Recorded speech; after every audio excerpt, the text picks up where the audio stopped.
Again, he is just cutting in between these cars like there's nothing to it, just keeping up this basically 80-mile-an-hour speed, 50, 60, and even 20 miles an hour faster than whatever the traffic is going is basically what we're seeing out here. And officers from the CHP, they got their lights and sirens. They were falling behind there for a little bit. They got caught up in traffic and now basically back into some sort of tracking mode. And again, they're calling it out. I hear them on another radio, and officers from LAPD not involved in the pursuit, but definitely know that this is going on. So if this guy gets off the freeway, the LAPD will definitely be engaging it very, very quickly. I can tell you right now, we're basically coming up on Glendale. There's Union Avenue, there's a sign, but Glendale is coming up, the 2 freeway, but it really seems to me that he's been staying on these majors and basically just following it. I'm kind of curious to see 110, 101, what's his choice is going to be. 101 looks a little bit more packed, but not much better than the 101. Boy, every time he gets into traffic like this, his pattern has been to tone it down a bit without seeing the black and white behind him. Well, that's right, and this is part of the process that LAPD has been trained to do, and other agencies. They basically, that's what the way they say we should go into tracking mode. They feel that the presence of the black and white off and the lights and sirens excites the suspect and makes, he starts acting crazier, and they do this. They fall back and they just watch. But with this guy, even if they're just watching, we don't know where he's going to go. And just allowing him to run freely like this, that might not be the best deal either. So they're kind of playing that middle card, just kind of keeping an eye on him. They have officers nearby. He hasn't really done anything so crazy where they're going to say, the public is there's a public safety issue. I can tell you right now, definitely established on the 101. We're going to be working our way through the north side of downtown Los Angeles, and looking ahead, it's pretty much more of the same. Just a little bit of traffic out there, but this guy just basically on a little ride out here as LAPD and anybody watching the news is joining him this afternoon. Stu, we joined you at Woodland Hills, and can you tell us again where this originated, where they started following this motorcycle? We originally heard this in the Topanga Canyon area on Victory Boulevard. Again, reckless driving was the original one on it. The officers doing what they're trained to do got behind him.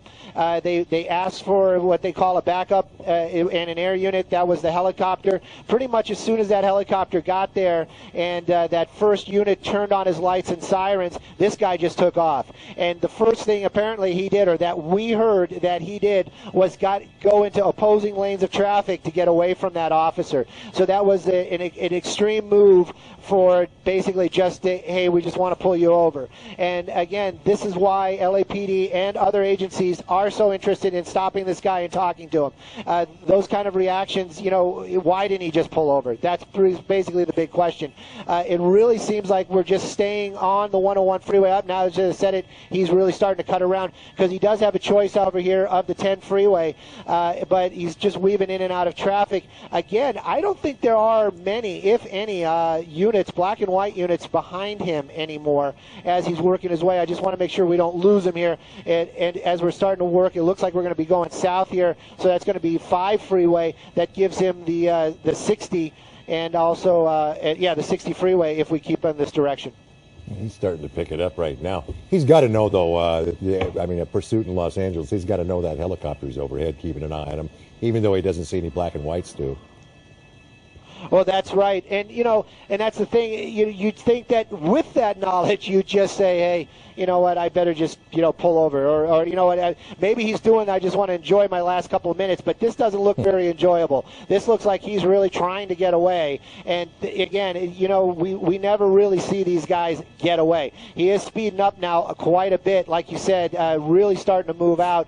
And, again, we're coming up on the East LA interchange, so he's going to have several choices of where he can go as we work our way down here. Again, though, looking ahead, it is just the 60 really looks like it's backed up pretty bad. But again, he's just going to weave his way in and out here and just keep everybody at bay.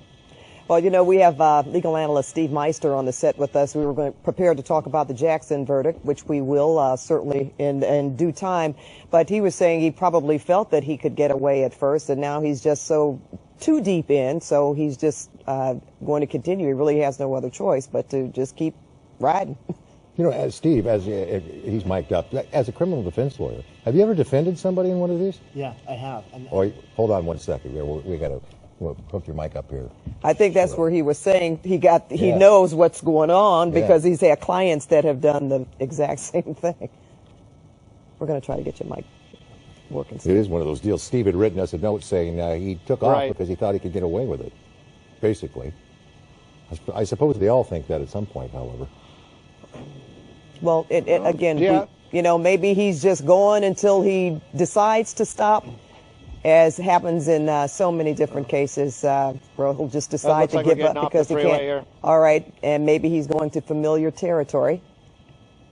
Yeah, you know, or maybe he's just using one of those in and off the freeway type of deals. No, it does look like we are going to be getting off the freeway here. I'd like to get a street name if I could, but again, CHP and LAPD have been working on this, and basically changing the guards was just going on when he made this move. We're definitely on streets out here, East LA area, and this, I'm sorry, this is going to be, we're in the Hollenbeck. Look at this. Look at these pedestrians.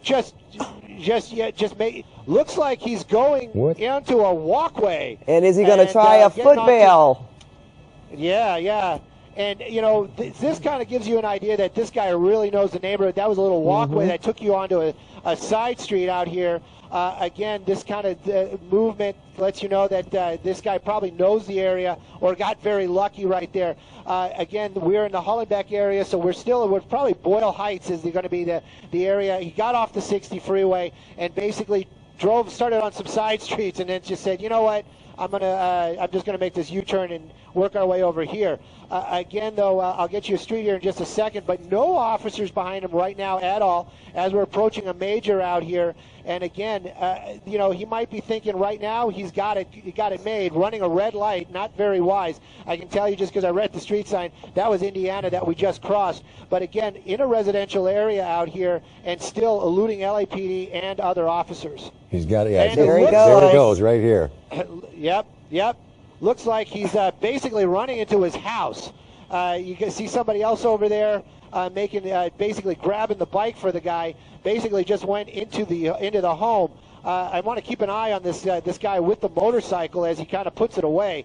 You know, again though, dropped the bike, ran underneath these trees into that home.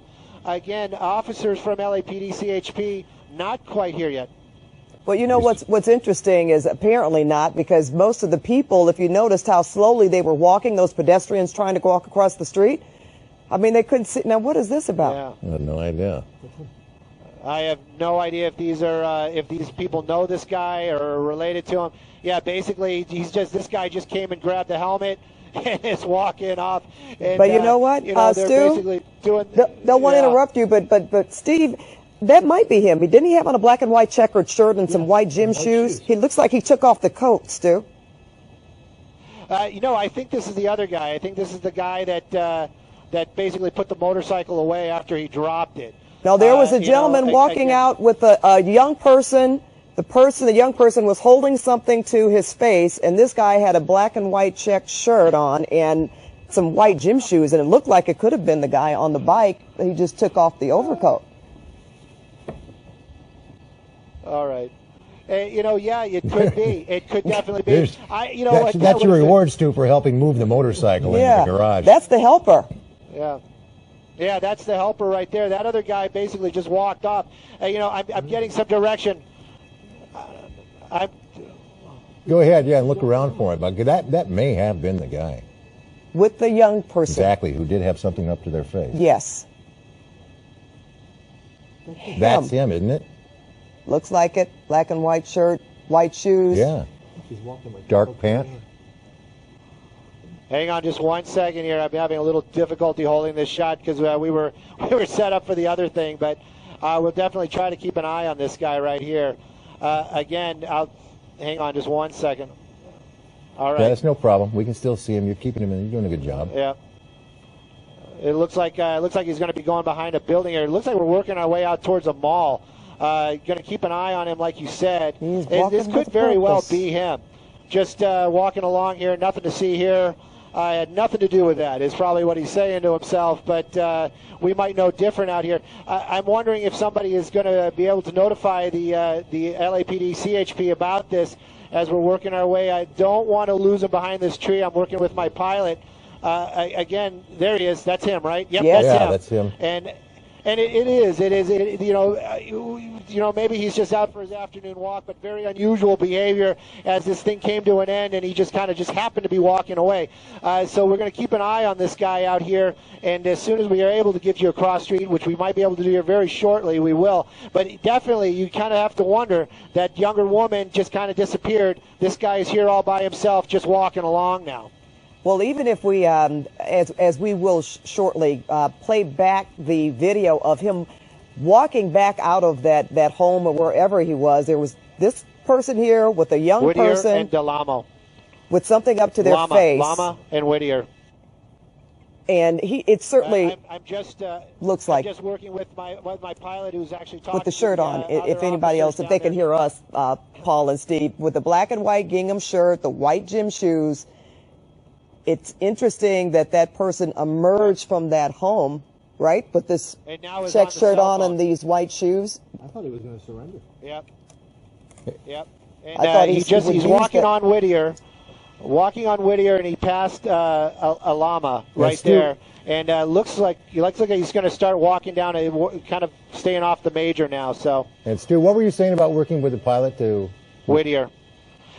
Yeah, I actually was working with Dan, my pilot, this afternoon, and he's passing along this information to other helicopters, officers out here to give them the location. Looks like he's he's not walking into the auto zone, but he's on Whittier. Definitely walked into the auto zone on Whittier. That's basically where he went to.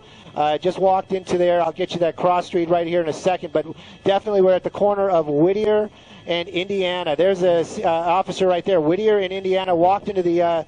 There we go. They're working their way over there right now. So, well, Pat and Ball, we're going to find out very shortly if this guy was involved in this pursuit. Yeah. If this was, it was a very clever play and an excellent try. I got to give you that. This probably is one of the endings that has given me more thought, than just dumping and running. We're going to keep an eye on the back of the store as well. Maybe do an orbit here. To keep an eye on the front and the rear, but you can see officers swarming this auto zone right now as they're looking for that suspect. He must watch a lot of crime procedurals. Maybe he figured that one out, because that was what do you call that, Steve? Is that a bait and switch? I don't know, but he apparently took off that overcoat very quickly and walked out with someone else. It almost, to me, looked like he was trying to appear that he was giving aid to that young person, but was able to walk away. But now he's surrounded. They seem to be have him in custody. Yeah. Leave it to CBS 2 legal analyst Steve Meister, to astute person and a critical observer of people, to figure out that was him walking away. Steve, thank you very much. Don't tell him my name.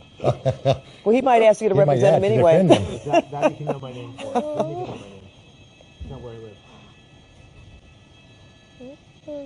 Well, Hollenbeck LAPD definitely talking to this gentleman right now. They're going to take him into custody and definitely have some questions for him, that's for sure. But it's most bizarre ending to a pursuit that I've seen in a long